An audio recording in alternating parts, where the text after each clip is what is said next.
اب اس سینیریو کے اندر یہ جو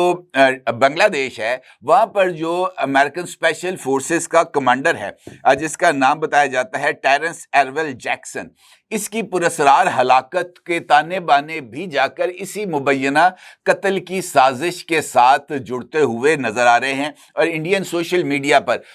مختلف اکاؤنٹس مسلسل اس بات کا اظہار کر رہے ہیں کہ ولادیمیر پوٹن کی طرف سے نریندر مودی کو ایسی ہی ممکنہ کارروائی کے بارے میں آگاہ کیا گیا تھا، جس کے بعد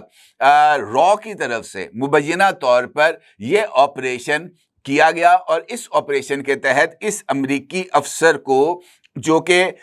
امریکہ کی اسپیشل فورسز کمانڈ جو کہ ایئر بون کمانڈ ہے وہاں پر بطور کمانڈ انسپیکٹر جنرل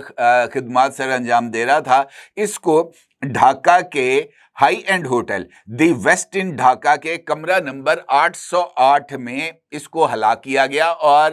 یہ معاملہ اس وجہ سے بھی پراسرار ہو جاتا ہے کہ ڈھاکہ میں موجود امریکن ایمبیسی نے جیکسن کی جو قتل ہے یا اس کی جو پراسرار ہلاکت ہے اس کے اوپر ایک پردہ ڈالنے کی کوشش کی۔ بنگلہ دیشی حکام کو اس واردات کے بارے میں انفارمیشن ملی، اور انہوں نے اس قتل کی یا اس ہلاکت کے واقعات کی تحقیقات کرنے کے لیے لاش کے پوسٹ مارٹم کا ارادہ کیا اور اس کو تحویل میں لے لیا، لیکن اسی دوران امریکن ایمبیسی کے اہلکار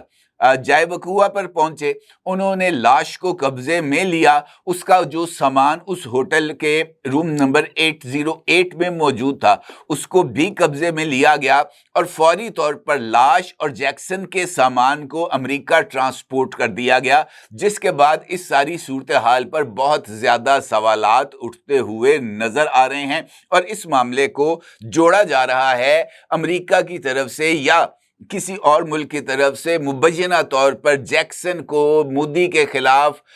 استعمال کرنے کی سازش کے ساتھ، اور یہ اس سارے عمل کا ایک بڑا ہی امپورٹنٹ ایسپیکٹ ہے، اور بتایا یہ جا رہا ہے انڈین جو اکاؤنٹس ہیں خاص طور پر سوشل میڈیا وہ مسلسل اس بات کا اظہار کر رہے ہیں کہ یہ آپریشن انڈیا کی طرف سے کیا گیا تھا، اور بڑے ڈولے شولے دکھا کر اس بات کا اظہار کیا جا رہا ہے کہ ہم نے امریکی سازش کو ناکام بنا دیا۔ اب یہ ساری کی ساری صورتحال جس طریقے سے میں نے آپ سے گزارش کی ہے، مسلسل امریکہ اور انڈیا اور خاص طور پر ٹرمپ اور مودی کے درمیان فاصلوں کو پیدا یا جو فاصلے موجود ہیں ان کی حقیقت کو اور زیادہ آشکار کرنے میں جو ہے وہ معاون ثابت ہو رہی ہے۔ اسی دوران اگر آپ کو یاد ہو تو پرسوں اسی پلیٹ فارم سے میں نے آپ کی خدمت میں اس خبر کو شیئر کیا تھا کہ لائن آف کنٹرول اور ورکنگ باؤنڈری کے اوپر اچانک رات گئے صورتحال ٹینس ہو گئی، اور پاکستان کے کمانڈ سینٹر نے مبینہ طور پر کچھ ایئر موومنٹس کو ڈیٹیکٹ کیا، جس کے بعد پاکستان ایئر فورس فوری طور پر حرکت میں آئی، اور اس کے ساتھ ساتھ زمینی فورسز کو بھی الرٹ کر دیا گیا، اور یہ جو لائن آف کنٹرول اور ورکنگ باؤنڈری ہے یہاں پر جو ملٹری بلڈ اپ تھا اس میں بھی اضافہ کیا گیا، اور یہ ساری کی ساری صورتحال کی تصدیق اگلے دن ڈونلڈ ٹرمپ کی طرف سے اس بیان کی صورت میں سامنے آئی کہ انہوں نے نریندر مودی سے گفتگو کرتے ہوئے اس کو یہ بات باور کرائی ہے کہ اب دوبارہ تم نے پاکستان پر حملہ نہیں کرنا۔ اب اس واقعے کا جس طریقے سے میں نے آپ سے گزارش کی ہے کہ پاکستان پر حملہ کرنے کے حوالے سے فائل اس وقت نریندر مودی کی ٹیبل پر موجود ہے، اور انڈین فوج کی طرف سے واضح طور پر اس بات کا اظہار ایک سے زائد مرتبہ کیا جا چکا ہے، اور ابھی ان کی کمبائنڈ کمانڈ کا جو کانفرنس ہوئی تھی اس میں بھی نریندر مودی کو انڈین آرمی کے جو ٹاپ 7 کورز ہیں ان کے کمانڈرز کی طرف سے گو ہیڈ دیا گیا تھا، یہ کہتے ہوئے کہ ہماری حملے کی تیاریاں مکمل ہیں اور ہم ایک طویل جنگ لڑنے کے لیے تیار ہیں، ہمارے پاس کم از کم 3 مہینے کا جو جنگی ساز و سامان ہے وہ ہمارے پاس ریڈی پڑا ہے، اور ہم نے اپنے لیے جو سپلائی چین ہے اس کو بھی جو ہے وہ سیکیور کر لیا ہے کہ اگلے 3 مہینے تک مسلسل جنگ کے لیے ہمیں جنگی ساز و سامان میسر رہے گا۔ یہ رپورٹ نریندر مودی کو دی گئی۔ اب اس حوالے سے بھی کچھ نئی انفارمیشن سامنے آئی ہیں۔ انفارمیشن یہ ہے کہ پرسوں رات 2:30 بجے کے قریب اچانک جو ہے وہ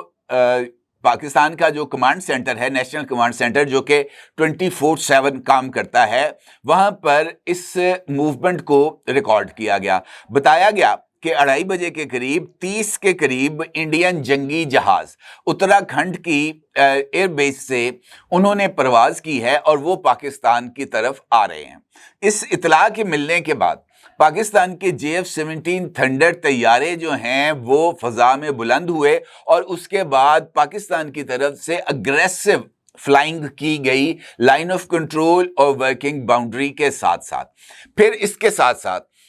جیسے اطلاع ملی ہے کہ ایک اگریسو فلائٹ کی جا رہی ہے 30 جنگی جہازوں کی، تو پاکستان نے انڈیا کے 30 جنگی جہازوں کو ٹارگٹ کرنے کی فوری طور پر پلاننگ بھی کر لی تھی اور اپنے جو ڈیفنس ایسٹس ہیں ان کو بھی ایکٹیویٹ کر دیا گیا تھا، اور پاکستان کی طرف سے اپنی ایئر فورس کو یہ ڈائریکشن تھی کہ اس مرتبہ کوئی انڈین جہاز بچ کے واپس نہیں جانا چاہیے۔ اسی دوران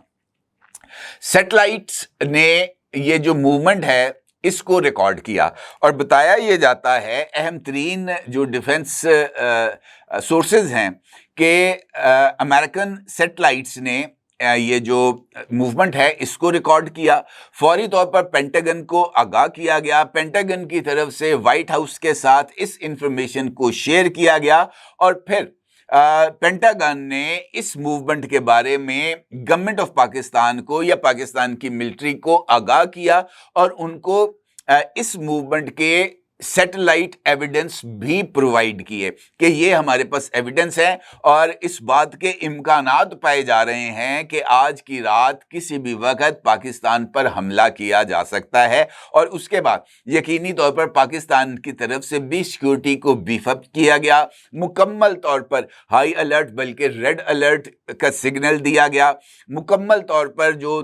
جسے ہم کہتے ہیں نا کہ حفاظتی انتظامات، دفاعی انتظامات مکمل کر لیے گئے۔ لیکن اس کے بعد یہ جو 30 جنگی طیارے تھے، ڈیفینیٹلی ان کا بھی جو سگنل انٹیلیجنس ونگ ہے انڈیا کا وہ بھی کام کرتا ہے، ان کو پاکستان کی طرف سے یہ جو پاکستانی طیاروں کے ایئر بورن ہونے اور ان کی اگریسونیس کے بارے میں آگاہ کیا گیا، تو پھر اس آپریشن کو ابورٹ کر دیا گیا اور انڈین جنگی طیارے واپس اپنی ایئر بیسز پر چلے گئے، جس کے بعد صبح تک پاکستانی ایئر فورس کے جو طیارے ہیں انہوں نے اپنی جو پیٹرولنگ ہے اس کو جاری رکھا، اور اس کے ساتھ ساتھ افغان سرحد کے اوپر بھی پاکستانی ایئر فورس کی طرف سے فلائٹس کو شیڈول کیا گیا، اور وہاں پر بھی یہ فلائٹس کی گئیں تاکہ دیکھا جائے کہ کسی اور طرف سے تو شرارت پاکستان کے خلاف نہیں کی جائے گی۔ اور اسی پرسپیکٹو کے اندر فیلڈ مارشل سید عاصم منیر نے یہ جو بلوچستان کے حوالے سے جو ورکشاپ تھی اس کے شرکاء سے خطاب کرتے ہوئے بھی واضح طور پر یہ پیغام دیا تھا کہ دانستہ یا نادانستہ کسی بھی صورتحال پر کسی بھی جارحیت کا فوری، تیز اور